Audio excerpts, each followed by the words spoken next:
You'll never see it happen. But when an avoidant finally loses the one who truly cared, something breaks inside them. Not loudly, not in tears or desperate messages, but in silence, the kind that hurts more because no one else can hear it. They look calm, composed, maybe even free. But behind that calm is a quiet collapse they don't know how to show.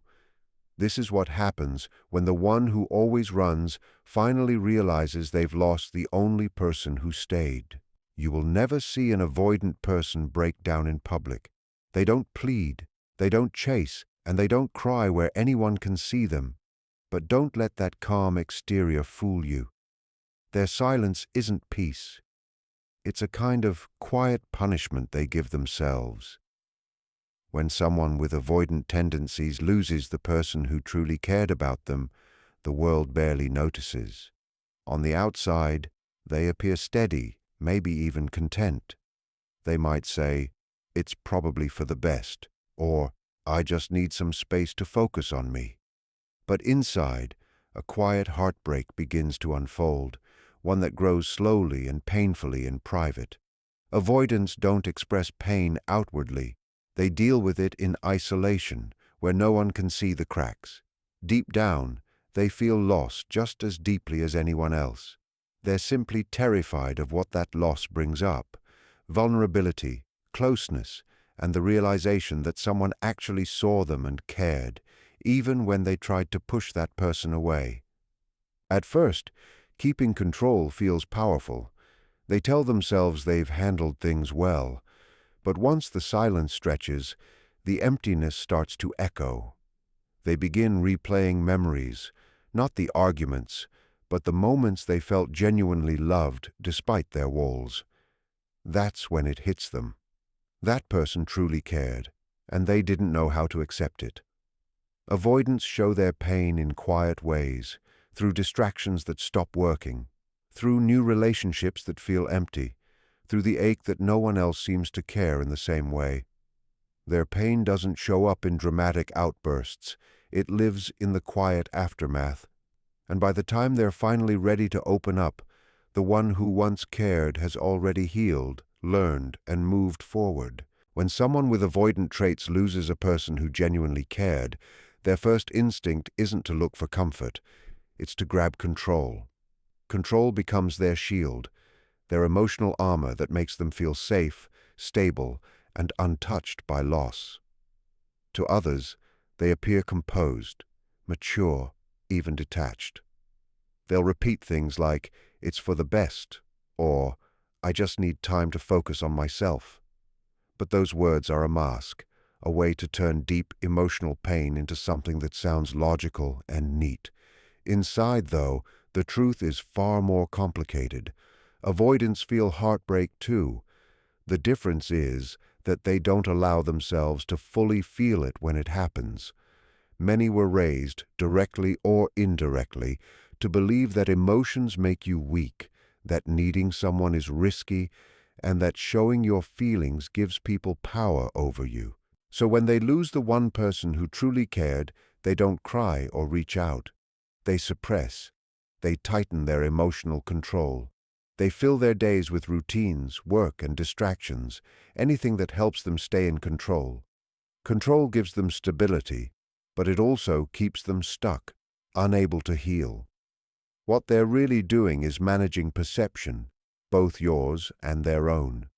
They don't want anyone to see they're hurting, and they don't want to face that pain themselves.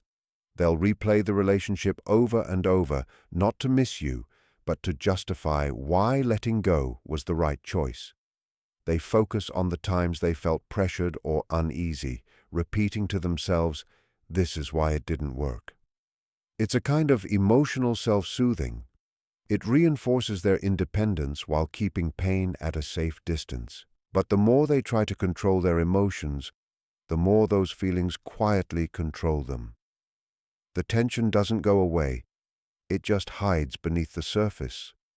They might start feeling restless, irritated, or strangely empty without understanding why. Nights become quieter and the silence they once enjoyed begins to feel heavy. But admitting that emptiness means admitting loss, and that threatens the image they've built, the strong, self-sufficient one who's always fine. You can see this pattern in how quickly they move on, or at least pretend to. They might start dating again, not because they're ready, but because being alone feels unbearable. It's easier to distract than to feel. Or they bury themselves in work or achievements, convincing themselves that success or structure can fill the space that love once did. They rewrite the story in their mind. They didn't lose something meaningful. They simply chose themselves. It sounds empowering, and sometimes it is, but often it's a story built on denial. What makes this cycle so tragic is that it repeats the very behavior that caused the loss in the first place. They wanted closeness but were too afraid of vulnerability to let it in. So when love ends, they double down on control, the same defense that pushed love away. And for a while, it seems to work. They convince themselves they're better off. They can go months appearing completely fine, but eventually the illusion cracks. Usually when the distractions stop working or when they meet someone new and realize they can't connect the same way. Underneath that control is grief. Grief for the love they couldn't hold, for the safety they didn't know how to receive, for the version of themselves that believed shutting down was strength. They don't cry right away or fall apart publicly. Their pain seeps out in quiet ways, through overthinking, through restless nights, through a lingering sense of disconnection. They may find themselves scrolling through old pictures or messages, not to reach out, but to feel something familiar again. Control helps them survive the loss, but it doesn't heal it. It's like holding your breath underwater. It works for a while, but eventually the need to breathe, to feel, becomes too strong to ignore. And by that time, the person who once cared is often gone, leaving them alone with the control they fought to keep and the emptiness it no longer protects them from. When avoidant people go quiet after losing someone who truly cared, that silence isn't indifference, it's armor. Silence becomes the one thing they can manage when everything else feels uncertain. For them, silence equals safety. While most people grieve by talking, crying, or reaching out, avoidants grieve by retreating. They hide their pain behind stillness, convincing themselves that solitude will protect them from the chaos of emotion. That silence doesn't mean they don't care. It's a coping habit built over years of self-protection. Somewhere in their story, they learned that showing pain leads to rejection or disappointment. Maybe they grew up in an environment where vulnerability was ignored or mocked. Maybe they once opened up and were met with judgment or abandonment. Whatever the reason, they came to believe, if I stay quiet, I can't be hurt. So when they face loss, they retreat. Not because they don't feel, but because feeling out loud is terrifying. Their silence is easy to misread. To others, it looks cold or indifferent. The person who loved them might see it as proof they never cared. But inside, that silence is loud. It's filled with thoughts they can't untangle, emotions they can't name. They replay conversations in their mind, imagine what they could have said differently, analyze every moment as if understanding it could erase the pain. Their mind becomes a storm of unspoken feelings. When they withdraw, it's not just from others, it's from themselves. They disconnect from their emotions to avoid the pain that comes with loss. They convince themselves that silence is strength, that not reacting means they're moving on. But really, it's emotional suppression. They press pause on their healing, mistaking numbness for peace. Still, silence doesn't erase pain, it only delays it. Over time, it leaks out through small cracks. Maybe they lie awake overthinking at night. Maybe they feel a hollow ache when something reminds them of the person they lost. The silence that once felt safe starts to feel like a cage. They might look at old messages, but never press send. They might write texts in their notes, then delete them before sending. Each unsent word is proof of how much they still feel but can't admit. Their silence becomes both a punishment and a hiding place. It shields them from exposure, but also traps them in loneliness. It's their way of saying, "I can't handle being seen right now." Underneath that quiet is a deep wish to be understood without having to explain themselves, to have someone notice their pain without demanding words. But the cruel truth is that the one person who might have understood is no longer there. On the surface, they seem to move on, busy, composed, focused. But between those distractions, the quiet moments are filled with unspoken pain. They think about reaching out but stop themselves every time.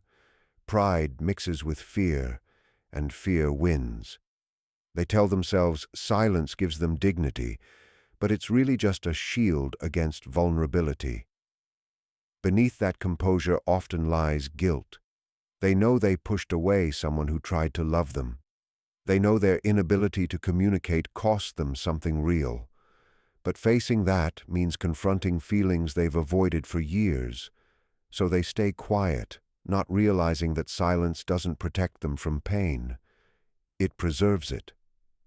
The longer they stay silent, the deeper that pain settles, turning into regret that lingers quietly beneath the surface. Regret doesn't hit an avoidant all at once.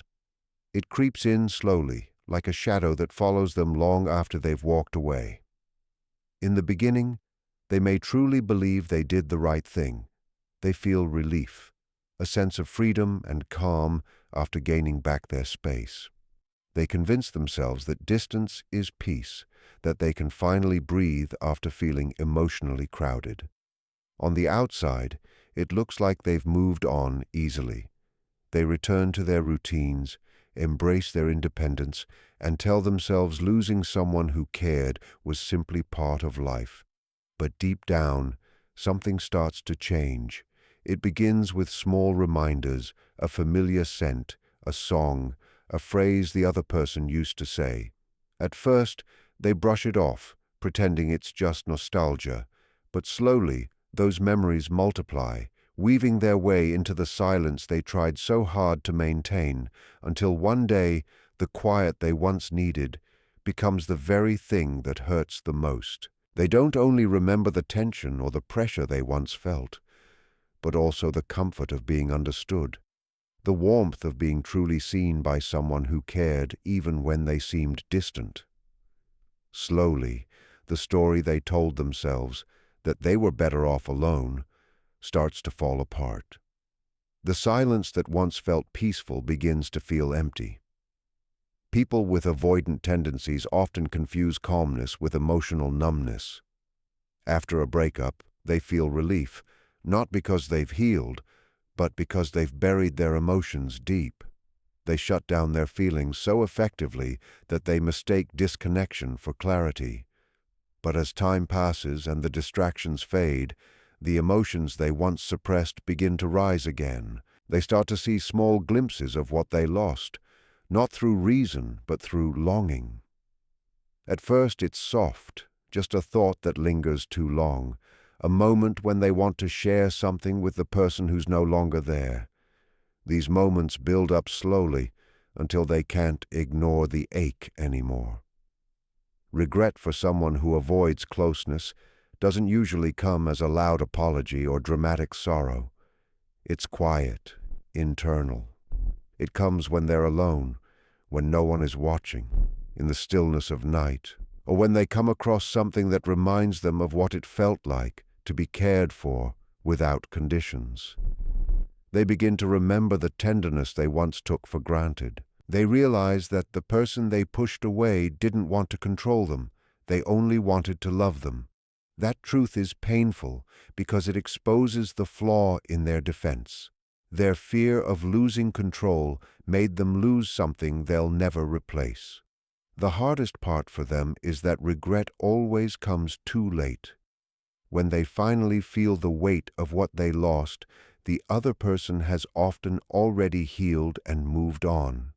By the time they are ready to open up, to talk, to try again, the door is usually closed. That timing creates another layer of pain, not just because of the lost relationship, but because they recognize how their own walls cost them the very connection they once longed for. It's not only the loss of a person, it's the loss of a chance to be loved deeply without running away. They start to imagine what it might have been like to stay, to try harder, to trust a little more. They remember the small things, the messages checking in, the patience in the other person's voice, the way they felt seen even when they didn't speak much. And with every memory, the regret grows stronger. They realize that what once felt like pressure was actually someone trying to get close enough to love them the right way. That realization can be painful because it breaks the illusion that leaving was self-protection. Instead, it begins to look like self-sabotage. For avoidant people, regret isn't about wanting that person back. It's about finally seeing what they lost too late.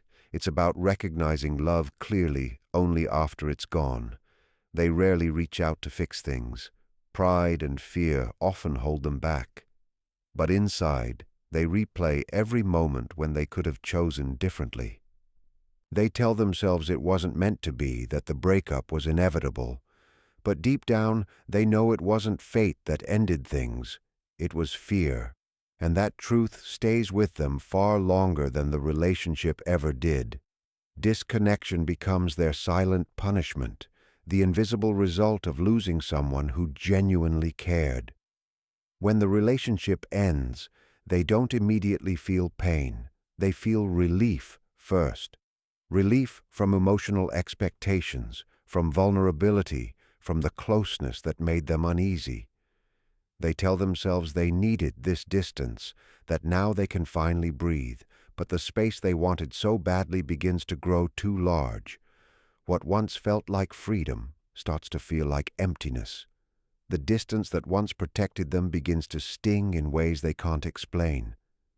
Avoidants are experts at keeping themselves distracted. After a loss, they fill their days with tasks, work, goals, or temporary relationships. They convince themselves that staying busy means they've moved on. Some even find someone new quickly, hoping to recreate the comfort without the emotional depth. But it never feels quite the same. The conversations are lighter, the moments less meaningful. There's always an invisible wall between them and others, a barrier made of fear, self-preservation, and unhealed pain. No matter how many people they meet, or how much they achieve, nothing touches the depth of the connection they once had.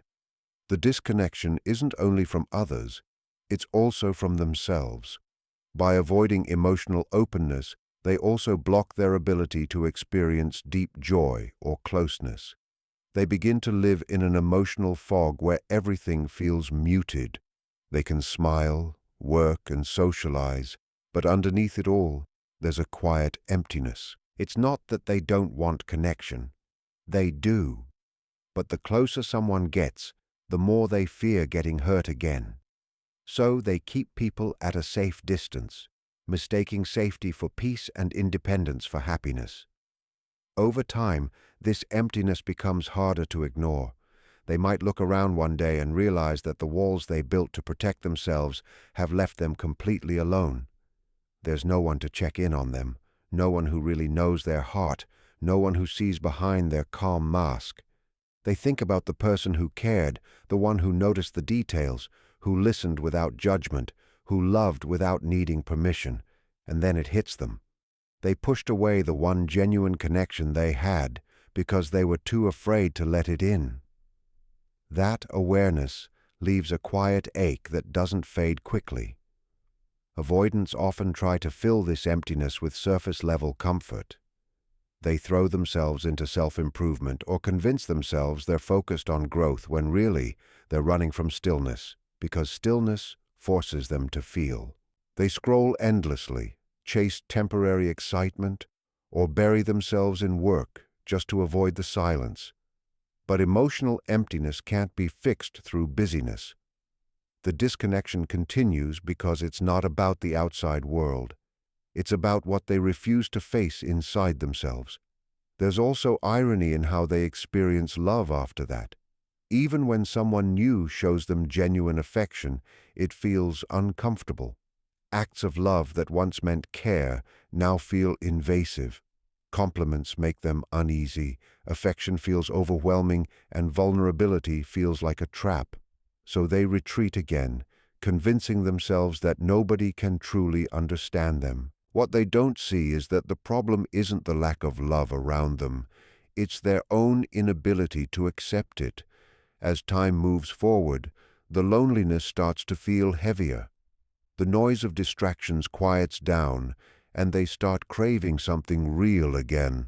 They might try to reach out for connection but find it hard because disconnection has become their habit.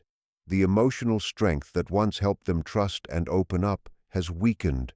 They start to feel like outsiders in their own lives, surrounded by people but emotionally unreachable. In rare, honest moments, they admit to themselves that they miss the depth they once shared. Not only the person, but the version of themselves that existed in that love. The softer, open-hearted version that felt safe to care. They might never say it out loud, but deep inside, they know that disconnection was never protection. It was the quiet cost of losing the one who saw beyond their walls.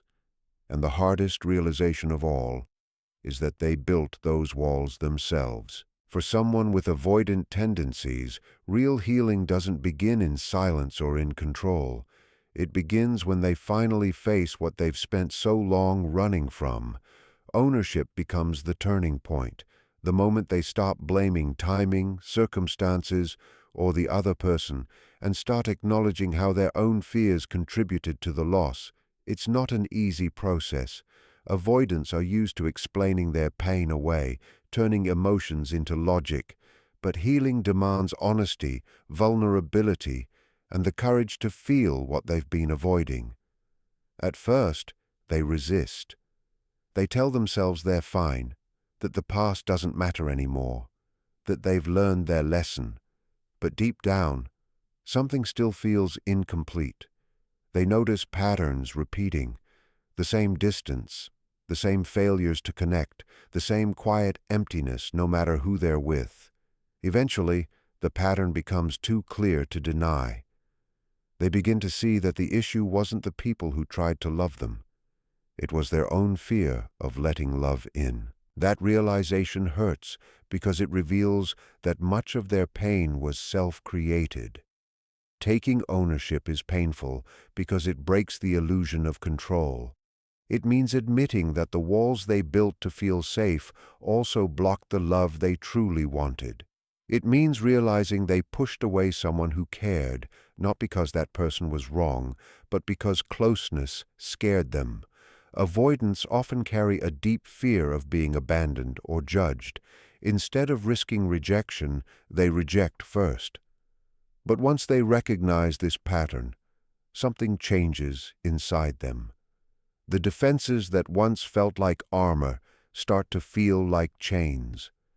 Taking ownership doesn't mean drowning in guilt. It means taking responsibility for growth. It's when self-awareness replaces denial. They begin to see that love isn't dangerous. It's vulnerable, yes, but vulnerability isn't weakness.